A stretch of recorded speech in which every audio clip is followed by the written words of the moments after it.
convene its Politburo meeting precisely today, as its conference approaches, and quite a very sensitive conference. Of course, the previous conference was quite sensitive, and also this upcoming conference of ZANU PF would be very, very crucial. Why I say so? Because already of the resolutions that are being made by various provinces of ZANU PF. And for Chiwenga, I think if he does not muscle up during this ZANU PF conference, we are going to see it taking more critical decisions to sideline retired General Chiwenga. But I've always said it also that it must be said that every decision that Mnangagwa is taking at the moment, it is also crucially leading to his downfall, which may be imminent and so fast and never imagined. Greetings and welcome this lovely morning to your lovely channel, the Hlonipani Global News. If you're watching us for the very first time, please do remember to press the red or black subscribe button so that next time when we beam live, you become the very first one to watch us. So according to ZANU PF Communication, Information and Publicity Department yesterday, they released a statement which is written as follows: notification of the 396th ordinary session of the Politburo. And the statement says the Secretary General of ZANU PF, Comrade Advocate Jacob F.N. Mudenda, advises members of a Politburo meeting to be held in Wednesday, 26th of August 2026 at 1200 hours. The meeting shall be held at ZANU PF headquarters. All members are expected to be seated by quarter to 12. So, according to the state media, they have hinted that part of the agenda, the main agenda of this Politburo meeting would be conference preparation, conference of the ZANU PF. And now it's a very, very sensitive occasion of ZANU PF ever since succession debate or drum started beating up. Of course, at the moment, Emmerson Tambutso Mnangagwa may be seemingly ahead in terms of the Constitutional Amendment Act number 3 of 2026, but it must be said that the battle is not over and the battle of succession is not defined and actually sorted out by a paper, a ballpoint and a paper, and just a mere bill or a mere act that is signed by a president. It goes beyond that. And also one thing that should also be noted is the politicking of events by the retired General Chiwenga, especially ever since Emmerson Tambutso Mnangagwa signed this bill into law. Chiwenga has gone quiet. His lieutenants have gone quiet.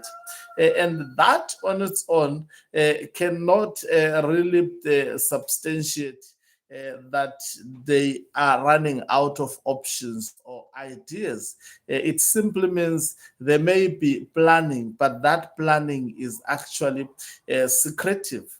They don't want the details of whatever they are planning to be unveiled.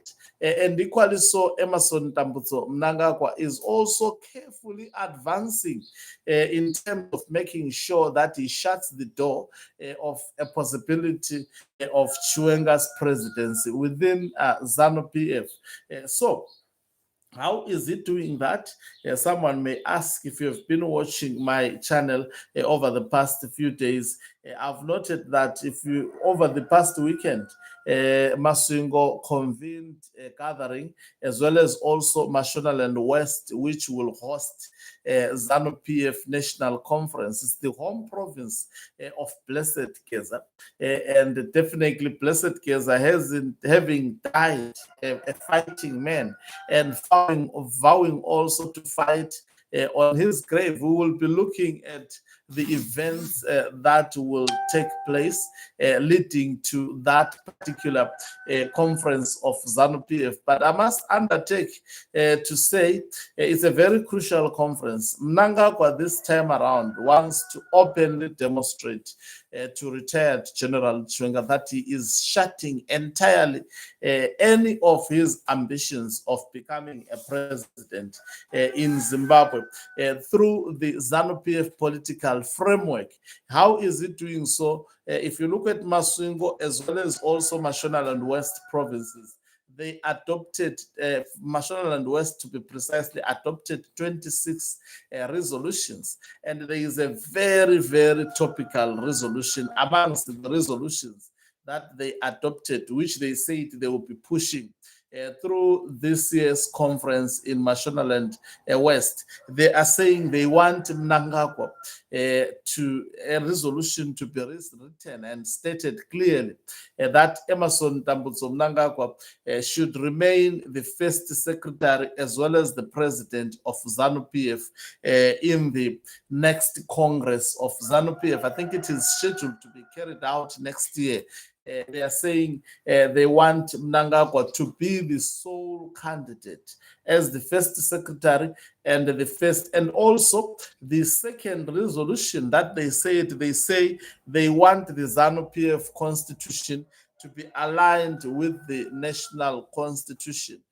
Specifically the aspects which says the term of office of a president is 7 years. It would not make sense for ZANU PF having actually changed the term of office to be 7 years, even though against the will of the people of Zimbabwe. I strongly believe this would be reversed, and it may be reversed very, very soon by the people of Zimbabwe.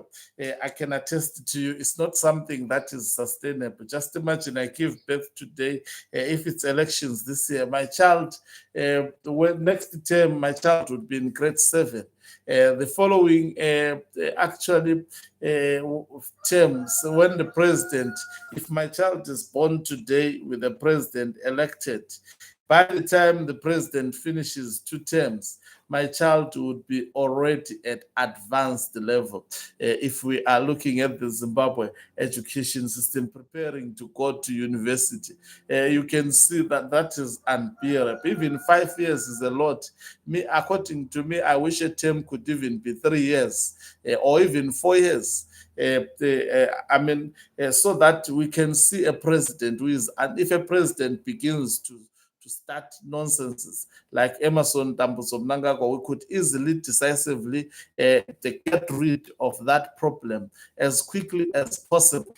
So I was talking about ZANU PF going, adopting 2 provinces, adopting the resolution to actually, align their ZANU PF constitution with the national constitution. Now, that also is part of the instruments that are designed to shut the door for retired General Chiwenga. I think retired Lieutenant Sikauke Mapranga always actually noted that CAP 3 was designed for retired General Chiwenga, and it is proving beyond reasonable doubt that Emerson Tambutso Mnangagwa has been working on. This is a political strategy to shut his once ally from taking over from him. Is he preparing someone to take over? From the look of things, the true colors of Emerson Tambutso Mnangagwa are manifesting even to those who are supporting him, who are lured to support him, with the hope that when they support him, then he will give over presidency to them. There is no presidency that Mnangagwa will hand over to Mudawashe Chakure. The same way he treated Chiwenga when he has dealt with Chiwenga is the same way he's going to go after even the promoted military personnel, as well as also Mudawashe Chakure and some of the Zukanandas, depending on the time. So this is exact. So now, if the conference of ZANU PF adopted the resolution to change the constitution, this is alignment. It's showing that Constitutional Amendment Act number 3 they will be demonstrating that it is becoming impossible to reverse it because and they are making it so very difficult for the next person who will actually take over from Emerson Dambudzo Mnangagwa unless that process is actually reversed. So fighting from the Chiwenga faction will continue. The dossier that Chiwenga read leading up to the signing of Zimbabwe Constitutional Amendment Act number 3. It is now more relevant, especially during this Politburo meeting. It remains to be seen whether Chiwenga during this Politburo meeting will actually do something. It's a very sensitive Politburo meeting. I must attest to you, there is high probability that he may actually retaliate. It's a platform for him to retaliate. It's a platform for him to actually speak out. Taking into, remember this, I know 2 provinces already have come up with resolutions. And Harare province, by the way, they have long made it that they want Mnangagwa to be given another fresh 7-year mandate. They say they are going to be pushing for that resolution in this year's conference of ZANU PF. So you can tell that the allies of Emerson, the West, they have been promoted. Goodwill's Masimiremba, that would be a fuel for him now, because the next step, they were given senatorial positions. Don't worry about the court cases that are actually playing out at the Constitutional Court. ZANU PF has never followed its laws. The laws are just created to micromanage other people. For example, CAP 3 was created to micromanage Chiwenga if he allows himself to be subjected to CAP 3. It cannot be a disadvantage to the interest of Emerson Dambudzo Mnangagwa.